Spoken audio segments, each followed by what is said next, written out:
God said, I'm going to put it in the book for you. So now, he said in verse 1, hear this word that the Lord has spoken against you, O children of Israel, against the whole family which I brought up from the land of Egypt. See, he took it back to when he brought Israel up from Egypt in slavery, which was hundreds of years prior to Amos. Hundreds of years prior to Amos, but he's still talking to them. He said, hear this word that I spoke against you. Let's see the word that he spoke against them. Verse 2. You only have I known of all the families of the earth. Therefore I will punish you for all your iniquities. Now that's a real big statement. This is what you need. This is what you need to understand about who Israel is and the importance of Israel, whoever they are. Like I said, we're going to find out that they black and cursed according to the title of this lesson. But right now we ain't went there yet. So whoever they are, if they was blue, they important to God. He said, hear this word that I've spoken against the whole nation of Israel that I brought up from Egypt. What he said, verse 2, read it again. You only have I known of all the families of the earth. That's absolute, isn't it? He said, you are the only people that I have known of all the families of the earth. That means he haven't went to talk and personally knew the Italians, the Greeks, the Ethiopians. He have went to deal with none of these people. He only have dealt with Israel throughout this Bible. That's why this whole Bible is Israel from Genesis to Revelation. Genesis to Revelation, you cannot get away from Israel. God started this thing off in Genesis with Abraham, Isaac, and Jacob. Jacob's name was changed to Israel. And it ends in Revelation 21. You see the 12 tribes of Israel on the gates of New Jerusalem. How you going to get away from that? And you going to let somebody tell you Israel don't matter? It don't work like that. So he's telling you that right here. But people don't know the importance because Israel done got lost, so people that made like Israel don't matter. Plus you got the Romans, the Pope and them, saying that they run things now. So of course that's what they're going to make. Well, Israel is going to be on the back burner, right? But Israel is only on the back burner for now because they sinned against God and God put us under a curse. So he said, you only have I known of all the families of the earth. What come with that though? See, a lot of people want to brag about being Israel, but some responsibility come with being Israel. So since you the only ones I know, what he said at the end of that? Therefore I will punish you for all your iniquities. He said, look, you've known better. So I'm going to punish you. And that's what we're going to get into. That's how you can identify Israel. Israel is a people that's been getting punished big time by God. Punished big time. No accident, no coincidence. And it's all over the Bible. All you got to do is read it. He said, but since I showed you, you knew better than the Greeks, the Italians, the Ethiopians, the Egyptians. You knew better than them. You got it directly from me. And I am going to pay you for everything you do. And boy, we've been getting paid big time. It ain't no accident. But now, that show you, but some people say, oh, see, that's that Old Testament. See, we believe in the New Testament. Israel don't matter when it comes to Jesus. Well, let's see. Matthew 15. Let's see if Israel don't matter when it comes to Jesus. See, this is what we just going to touch on first. Just show you, before we get into identifying who Israel is, that they black and cursed by God, we're going to just show you that whoever they are, it's important for you to know. Whoever they are. Let's see what Jesus himself said. If you don't believe nobody, you need to believe him, right?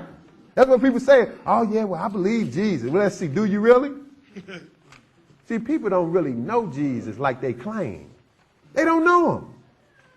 Matthew 15, and we're going to pick it up at verse 21. Matthew 15 and verse 21. Okay, read that. Then Jesus went thence and departed into the coast of Tyre and Sidon. And behold, a woman of Canaan came out of the same coast and cried unto him, saying, have mercy on me, O Lord, thou son of David. My daughter is grievously vexed with the devil. But he answered her not a word. And his disciples came and besought him, saying, send her away, for she crieth after us. Now notice this. Now this is a woman, she was not an Israelite. She was a daughter of Canaan. And Jesus knew it off the bat.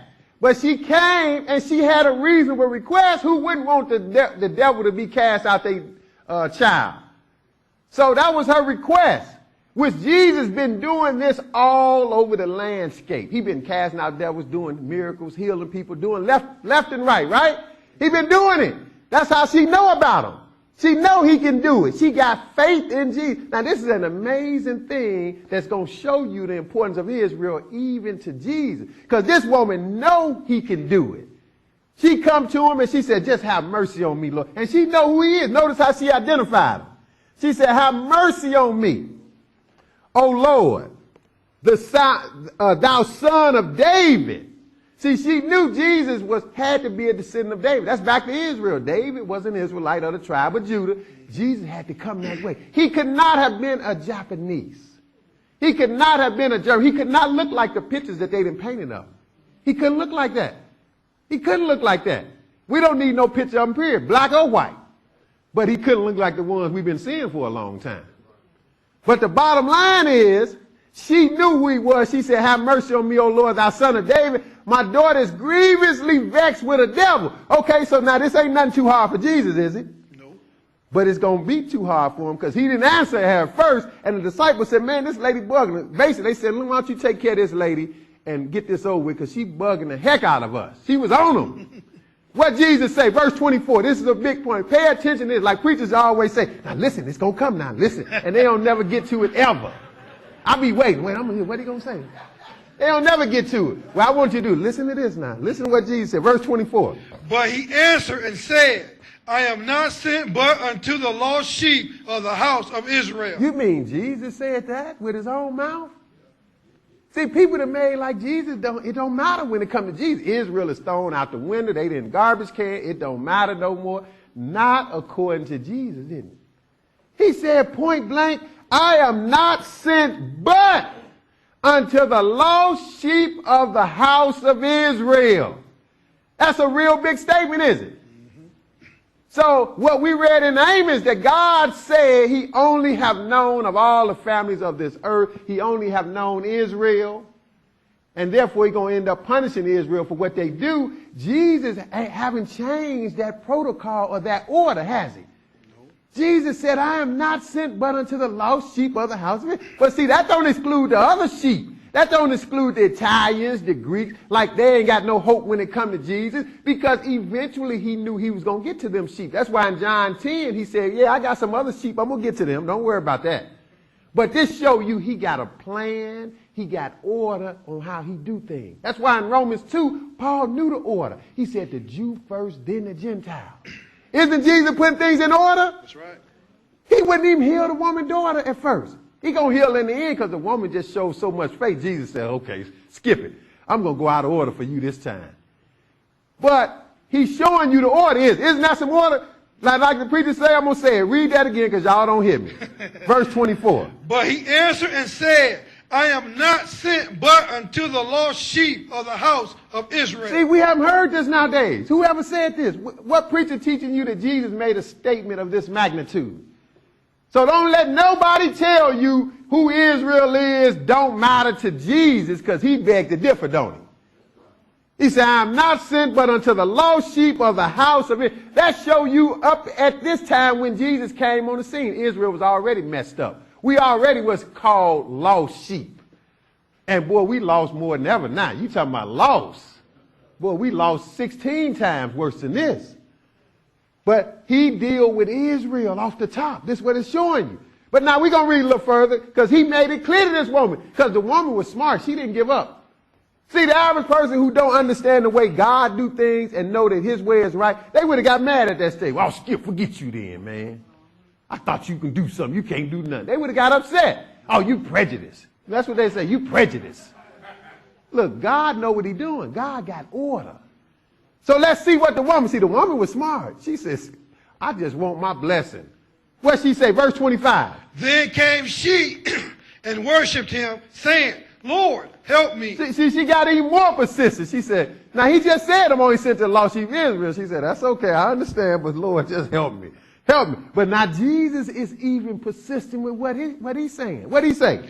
But he answered her and said, it is not meet to take the children's bread and cast it to dogs. Ooh, man, it would have been some people ready to fight Jesus on that. Oh, you gonna call me a dog? They would have been kicking dirt on him. They would have been ready to fight. But they don't understand. But the woman was smart. She didn't get upset. Matter of fact, she humbled herself even further so she can get her blessing. Because obviously, if you believe in Jesus, you got to believe he know what he's talking about. That's right. Even though you never heard it before. I read this to people before and their mouth dropped wide open. That don't sound like Jesus. Yeah, you ain't been hearing Jesus. Say, yeah, I know it don't sound like the Jesus you've been hearing. Because you've been listening to the preacher tell you about Jesus instead of read it to you. That's right. But we reading about Jesus now, aren't we? So now the woman said, Lord, help me. Jesus turned around and said, baby, I'm sorry. It's not, he didn't even say I'm sorry. I'm just adding that for be polite. But he wasn't even that polite, was he? Nope. He said, it is not meat. It's not good for me to take the children's bread and cast it to dogs. Isn't that something? That shows you he is strictly about Israel first, isn't it? Mm-hmm. So don't let nobody tell you to Jesus, Israel don't matter to him. Don't let anybody tell you that. He made it clear, didn't he? Matter of fact, we can read so much, we'd be here 2 days doing this lesson. You read Matthew 10 on your own. He had already told the disciples when he sent them out to preach in Matthew 10, don't go to the Gentiles, don't go to Samaritans, don't go to none of these non-Israelites, go only to the lost sheep of Israel. He had already told them that, so they knew the scoop. They knew it was about Israel first. And he made it clear. Now we're going to go further. Go back to Genesis 10, because now we're going to break it down. But now you read the rest on your own. We ain't trying to hide nothing. Jesus did eventually heal the woman's daughter, because the woman kept humbling herself. He said, okay, look, I'm going to do it for you. Your faith, you got so much faith, I'm going to go and do it. Because after he called her a dog, that woman humbled herself so bad, she said, yeah, I understand. But, you know, don't the dogs get a few crumbs? And that broke him down. He said, okay, all right, okay, you got me on that. I'm going to do this for you. And he took care of the woman's daughter. He healed the woman's daughter, but she did something that allowed him to do it. She humbled herself to his plan. See, people don't want to do that. They don't want to acknowledge that God got a plan and an order of operation, how he do things. But now, we see that God, he do have one nation that's special to him, who he started working with. Amos told us he's only sent to Israel. He only known Israel of all the family. Jesus made it clear that it's about Israel first, right? So now we're going to go about identifying Israel. And we're going to go back, because before the flood, there was no nationalities, period. But after the flood and Noah had 3 sons. That's how we started after that. Nations came about. All these nations came about. But we see, according to the Bible, Israel is the nation who God worked through. He made Israel a nation of priests to show everybody else about God. That's why Jesus was so adamant to that woman. So now, we're going to go back to when the nation started, and we're going to show you how we can identify that Israel, who Israel is, that they are black people that's cursed. Genesis 10:1. All the way back to the beginning, 10:1. Genesis 10:1, because we're going to pick out some nations here, and then we're going to associate Israel with them so we can identify Israel. 10:1, go ahead. Now, these are the generations of the sons of Noah, Shem, Ham, and Japheth. And unto them were born sons after the flood. Okay, now, Noah is the only one who the Lord saw fit, him and his children, to save from the flood. He was the only one. So that shows you when God gets fed up, he will kill everything breathing. And that's what he did. He killed everything that was breathing. He sent a flood. He let it rain and didn't let it stop till everybody had drowned. Not just everybody, all the animals, everything. But he prepared Noah. He gave Noah instructions. And notice, again, he didn't just move Noah. If God wanted to, he could have put Noah up in the cloud somewhere, right? And said, here, you stay up here till it get through raining. Don't move. You'll be okay. But he didn't do that, did he? He made Noah. See, God always see where your faith is and require you to act. Right. So he told Noah, first of all, you build this ark, Noah. And then you get animals, you get all the animals, so you can keep them alive. And it wasn't just 2 by 2, but that's another lesson. It was 7 of the clean animals, only 2 by 2 of the unclean, because he wasn't going to eat nothing, and he wasn't going to deal with no unclean animal. So he only needed a male and a female of the pig. But as far as the cow, he had 7 males and 7 females. See, he had extra. People don't even know that. They sing a song, they all went on the ark 2 by 2, not actually. That's right. Some of them went 7 by 7. But you read that in Genesis 7.